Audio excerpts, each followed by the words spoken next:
இஸ்ரவேலுடைய மிக முக்கியமான நகரமாக எருசலேமை குறித்த தீர்க்க தரிசனம்.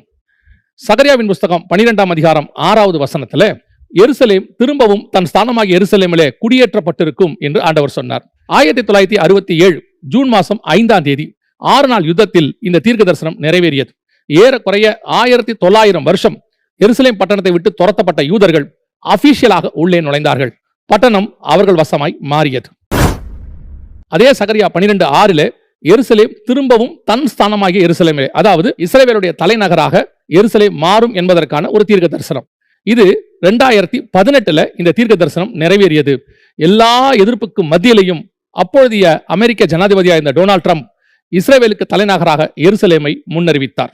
அதை ஒட்டி அதே சகரியா 12:3-4 வசனங்களிலே பூமியில் உள்ள எல்லா ஜனங்களும் அதற்கு விரோதமாய் கூடிக்கொள்வார்கள், ஏகமாய் கூடிக்கொள்வார்கள் என்று சொல்லப்பட்டது. அதன்படி இந்த 2 ஸ்டேட் சொல்யூஷன் என்று சொல்லக்கூடிய இஸ்ரவேலின் தலைநகராக எருசலேமை மாற்றக்கூடாது, அதை 2ஆக பிரிக்க வேண்டும், ஒரு பகுதி பாலஸ்தீனத்துக்கும் ஒரு பகுதி இஸ்ரவேலுக்குமாய் மாற்ற வேண்டும் என்று சொல்லி 2 ஸ்டேட் சொல்யூஷன் ஐநா சபையில் தீர்மானம் கொண்டு வரப்பட்டது.